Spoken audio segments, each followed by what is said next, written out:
She didn't raise her voice. She didn't cause a scene. All she did was step between a waitress and a customer who thought an old veteran paying in coins deserved to be humiliated. She defended him, calm, clear, respectful. And 2 hours later, she was fired.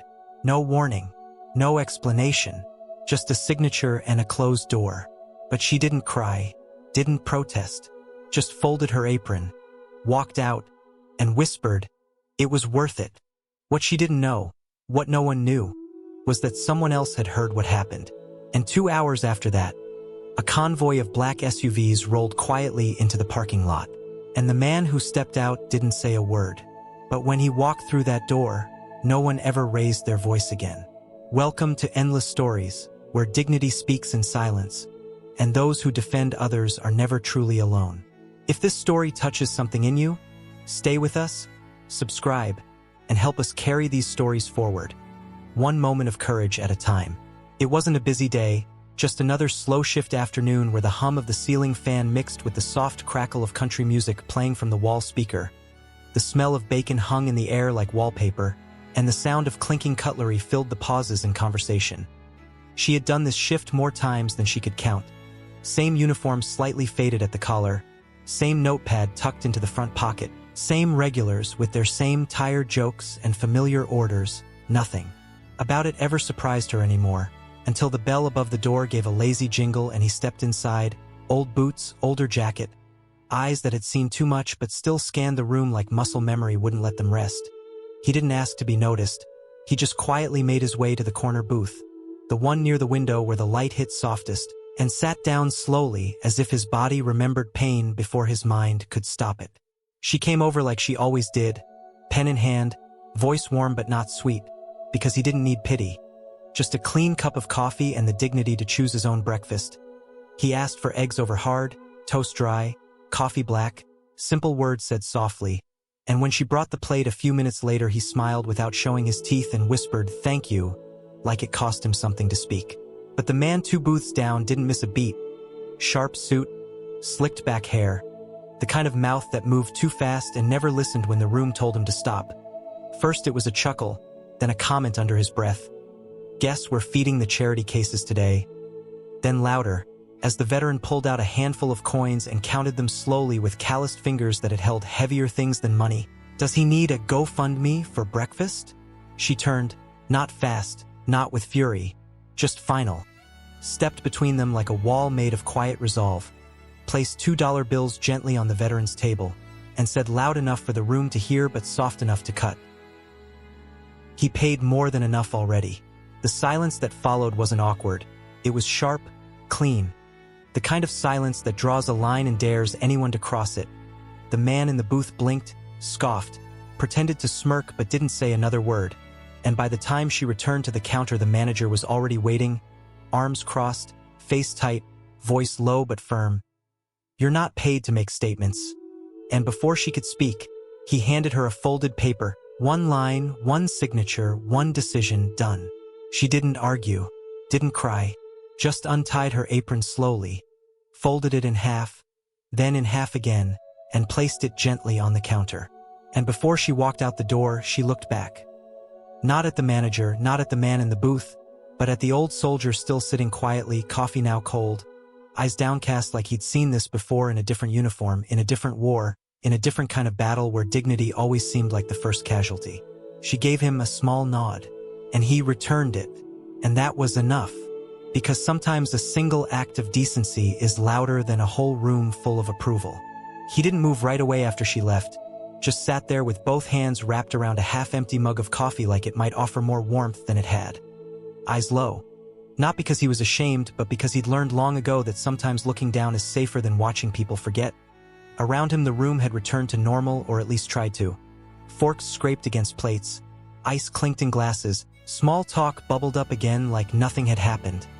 Like dignity wasn't just walked out the door and fired for showing up, but that booth, that corner, it still remembered, it still carried the tension like steam that hadn't fully cleared the window.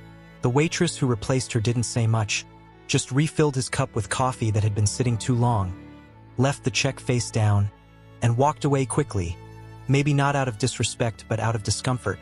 because shame lingers louder in silence, and no one knew quite what to do with the man who had quietly reminded them what respect was supposed to look like.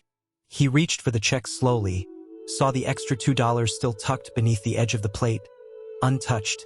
His hand paused there, fingers resting lightly on the paper, as if taking it would somehow undo the moment. And he left it right where it was, stood slowly stiff, worn down not by age but by the weight of being reminded, once again, that even now, not everyone sees what he once gave. He didn't slam the door, didn't look back.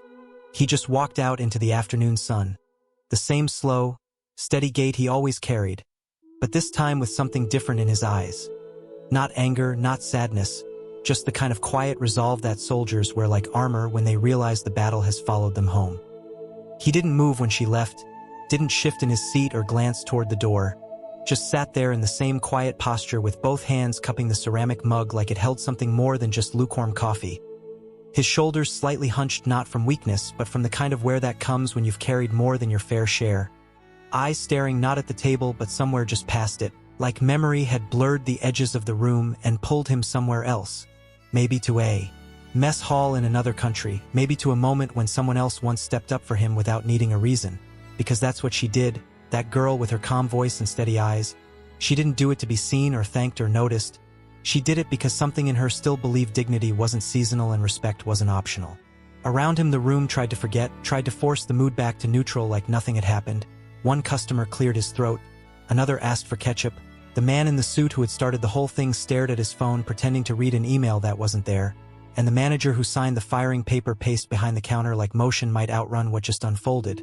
But the booth, the air around it, stayed still, like the walls themselves had recorded the moment, and refused to let it fade. The coffee pot hissed from behind the counter. The kitchen bell rang twice, but it all sounded distant, like noise trying to cover a silence that had already taken root. A younger waitress approached, awkward, unsure, setting down the refill without a word. She left the check upside down, a small apology hidden in the haste of her retreat, and though he didn't speak, didn't look up, he noticed everything.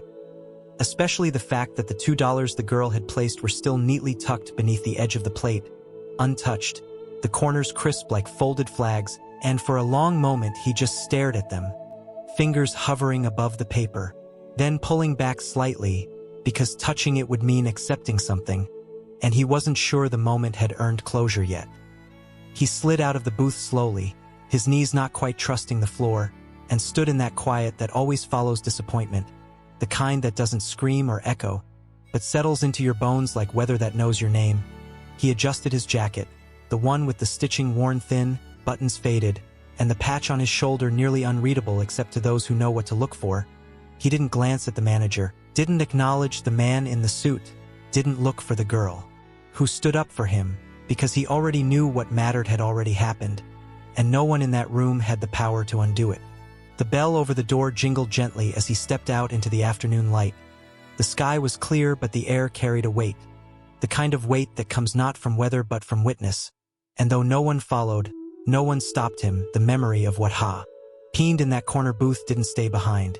It walked with him one step at a time, not as pain, not as shame, but as proof that even now, one person doing the right thing is still enough to change the room.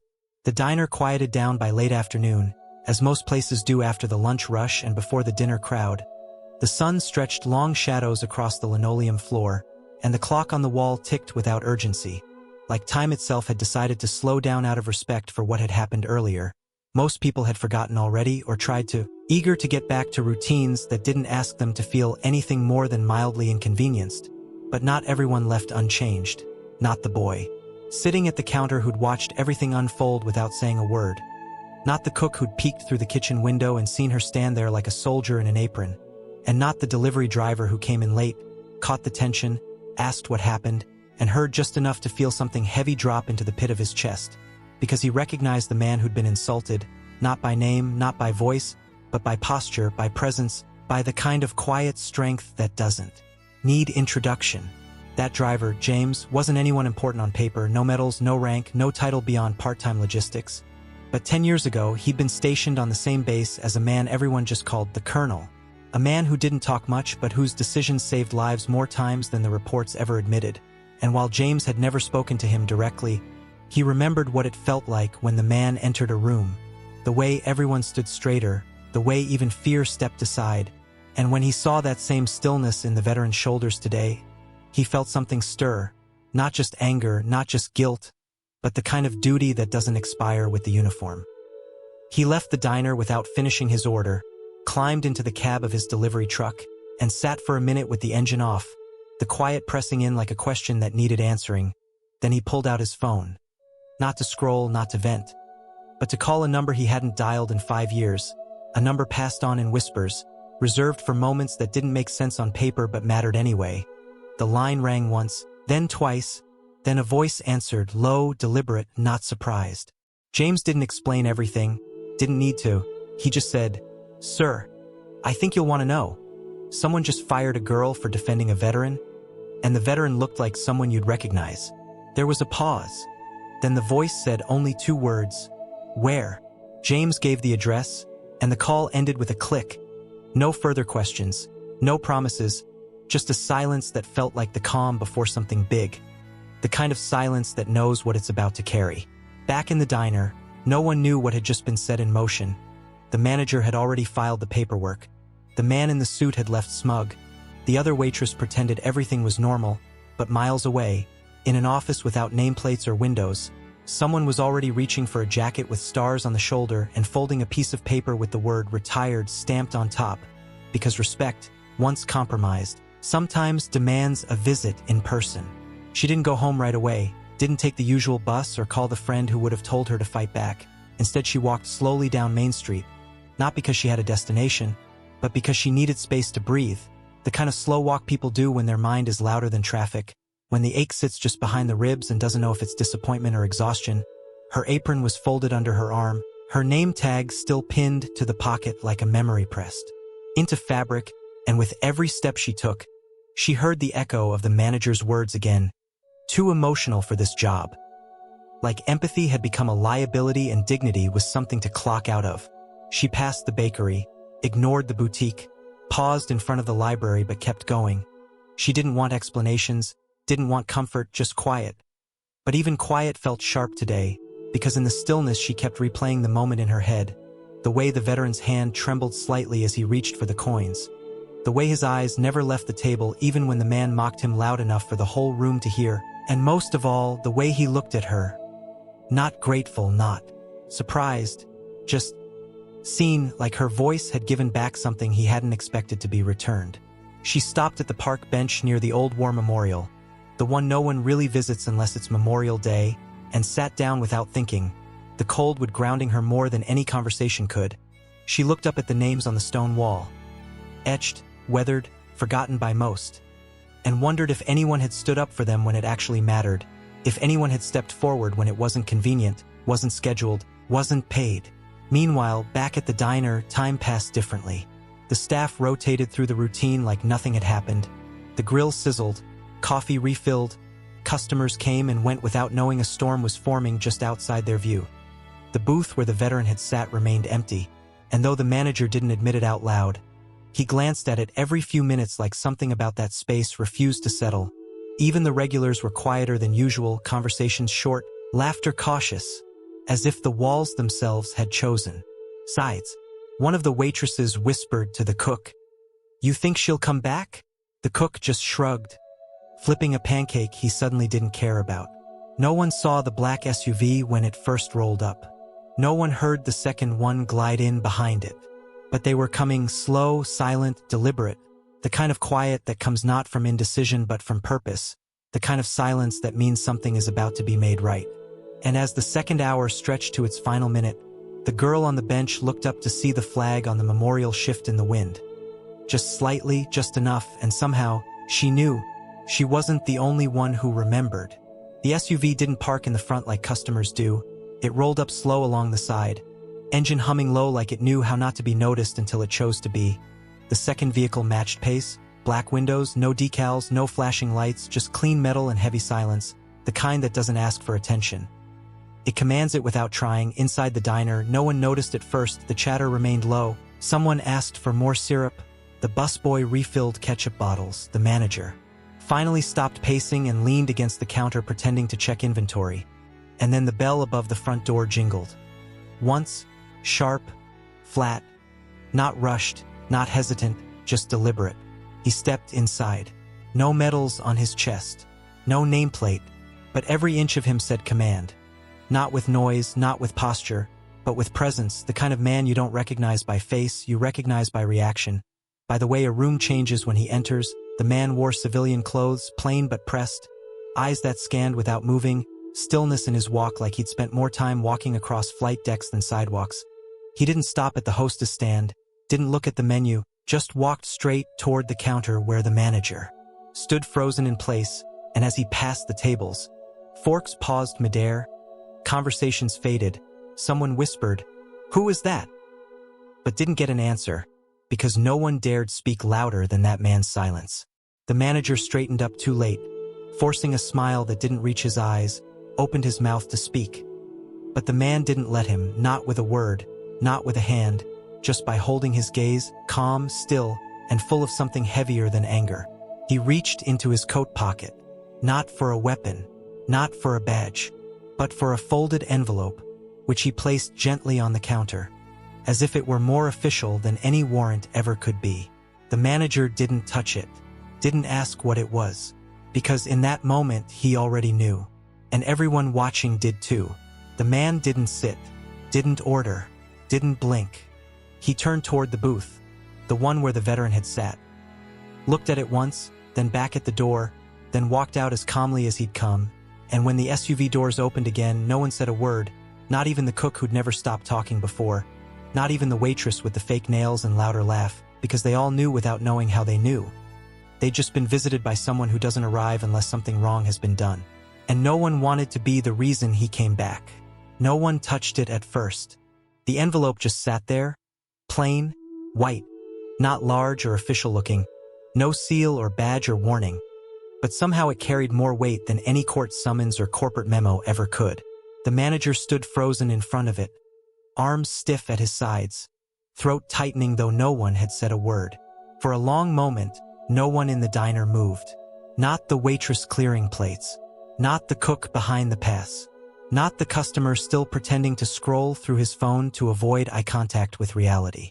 Then, slowly, the manager reached for it, two fingers trembling slightly as they slid it toward him, and as soon as his thumb tucked beneath the flap, it felt like the air in the room shifted, as if the walls themselves were waiting to hear what was inside. The paper inside wasn't fancy, just a single sheet neatly typed, but the first line made his mouth go dry. "To whom it may concern, though I know exactly who you are." His eyes scanned faster now, trying to make sense of it, but every sentence landed like a slow breath with weight behind it. Not threats, not accusations, just truths, the kind you don't argue with because they don't demand anything from you. They just hold up a mirror and wait. "You fired someone for doing what your name tag said. This establishment stands for service, respect, integrity. You failed." She didn't. There was no signature, just a set of initials typed at the bottom, followed by a single line in bold. She stood. "I came." The paper trembled slightly in the manager's hands, not from the AC, not from nerves alone, but from the unmistakable realization that he had been seen, and not by a customer or a critic or someone with an opinion, but by someone who mattered in ways most people never would. He folded the letter slowly, hands now steady not from calm but from surrender, placed it back into the envelope and turned toward the staff, who were now all staring, unsure of what they'd just witnessed but certain that nothing would be the same after this. He cleared his throat, then turned to the door, then back to the booth. Still empty, still sacred, and for the first time all day he didn't feel like the one in control of the room, because that power had left with the man who never raised his voice, and left behind a silence too loud to ignore. She hadn't planned to return, not to the diner, not to the booth, not to the place where a quiet act of decency had cost her a paycheck and a job she didn't love, but once believed in. That morning, she'd woken early out of habit, laced her shoes the same way she always did before a shift, even though she had nowhere to be. She made coffee with muscle memory, not desire, and stared out the kitchen window as the pot hissed, wondering not what would happen next, but whether any of it mattered. Then the call came. It wasn't long. It wasn't detailed. Just a soft voice, the younger waitress from the diner, shaky, almost whispering, "You should come in, now." She didn't ask why. She just went. The walk back felt different. Not because the streets had changed, but because something in her chest had. It wasn't fear, and it wasn't defiance. It was something simpler, heavier, like walking towards something that had waited long enough. When she opened the door to the diner, the bell above her head gave the same dull jingle. But this time, every pair of eyes turned to her like the sound had broken a spell. The air inside was thick with anticipation, like everyone had been waiting for someone, but weren't sure it would actually happen. No one spoke. Not the manager, who stood near the back with arms crossed and a crease between his brows that looked more like reflection than resistance. Not the staff, who quietly stepped aside like instinct told them who belonged more. And definitely not the man in the corner booth, a different veteran now, maybe a stranger, maybe not, but someone who nodded at her with the kind of acknowledgement that crosses generations and doesn't need names. Her apron was already waiting, folded neatly on the counter. No explanation, no job offer, just presence, just wait. She stepped behind the counter like she'd never left, poured coffee without being told, smiled at the regular in the corner who had stopped mid-bite just to see if it was really her. And the room relaxed, not because everything was fixed, but because something had been restored, not by policy, not by procedure, but by the kind of return that doesn't ask for permission, because it already earned its place the moment it left. And in that moment, every hand that once served in silence, every name on the memorial, and every person who ever stood for someone else without asking why, stood again. No one said it out loud, but everyone knew. That booth, the one by the window where the old veteran had once sat with trembling hands and quiet eyes, was no longer just a place to eat. It had become something else. Not sacred in the religious sense, not marked off with velvet rope or flowers, but in the way people instinctively avoided it, glanced at it with soft eyes, and never let their voice rise above a whisper when walking past it. After she returned, the waitress noticed it immediately. Still clean, still untouched, not because the staff forgot to wipe it down, but because the manager had told them not to. "Leave it," he had said, not harshly, not out of guilt, but like someone who finally understood that some things shouldn't be reused. Not right away, maybe not ever. The table stayed empty through the rush hour, even when seats were short and customers looked around for space, even when two teenage boys argued about taking it and were gently nudged away by a cook who never left the kitchen for anything unless it mattered. There were no signs, no plaques, no photo, but those who had been there, who had watched her speak up and be silenced, knew exactly why the space remained untouched. It wasn't just for him. It was for every name he carried, for the weight he didn't speak about, for the medals left in drawers and the stories folded into silence. The new hostess, young and fresh-eyed, asked one day why no one sat there, and the waitress, the one who had returned without fanfare, simply said, "Because some people still remember." That was all, and that was enough. Outside, the sun shifted, casting long shadows across the window. The booth still bathed in light, as if the world itself had decided to mark that space with something warmer than memory. And though chairs moved and tables turned over and orders kept coming in, that booth, that one, quiet, always ready space, remained untouched. Not because of rules, but because of respect. The kind you don't earn from noise, only from showing up. It wasn't announced. No press, no news van parked outside, no city official waiting by the door to shake hands. He didn't arrive in a convoy this time. Just one black sedan, windows down, engine off before it pulled in. He stepped out alone, no uniform now, just a dark jacket, plain shirt, the posture of a man who had given decades to something bigger than himself and now walked quieter because he no longer needed to prove anything. He entered through the side door, didn't want attention, didn't need it. The waitress saw him first. She didn't rush over, didn't call out. She just gave him a nod. That same nod she had given the old man weeks ago. The one that said, "I see you." Still, he walked past the counter, past the tables full of chattering customers who didn't know who he was, or maybe pretended not to, He stopped at the booth, the one no one sat in, still spotless, still untouched.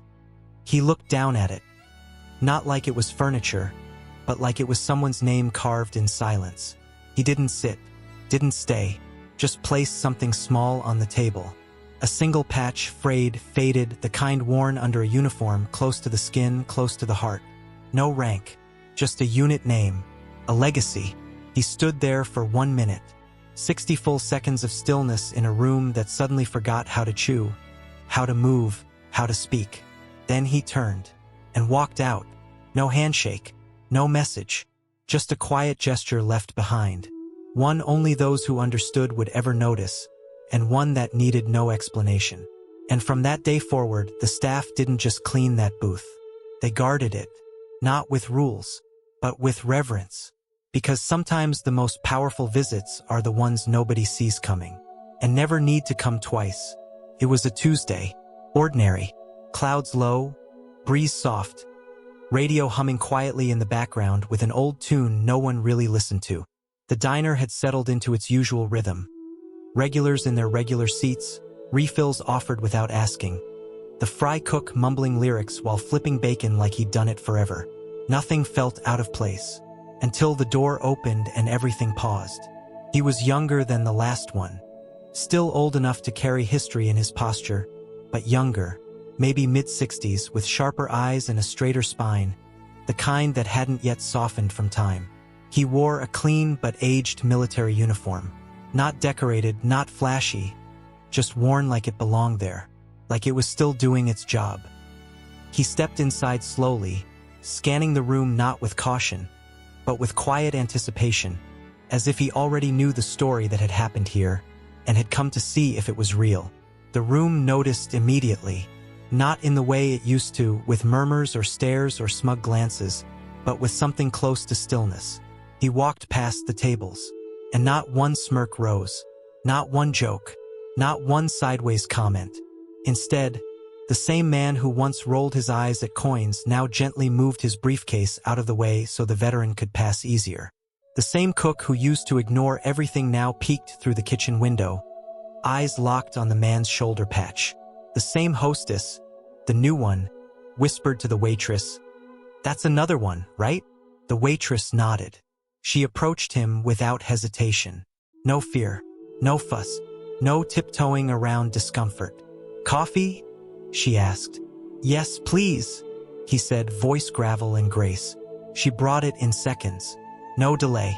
He didn't ask for the booth, but she guided him there anyway, to the one by the window, the one that had stayed empty until now. He paused, looked at her, eyes questioning. She answered before he could speak. "You're not replacing anyone," she said softly. "You're continuing something." He sat, and the room carried on. But something about it was different now, not just because of what happened weeks ago, but because of everything that came after. Every silence, every nod, every gesture. That day, the uniform returned, and this time it stayed. Thank you for staying until the end. This wasn't just a story about a diner.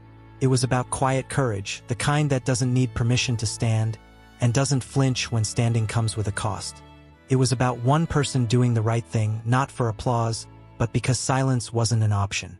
And it was about what happens when someone powerful doesn't arrive with a speech, but with a decision. If the story moved you, subscribe to Endless Stories. Share this with someone who still believes in quiet bravery. Drop a comment with the name of someone who once stood when others sat down.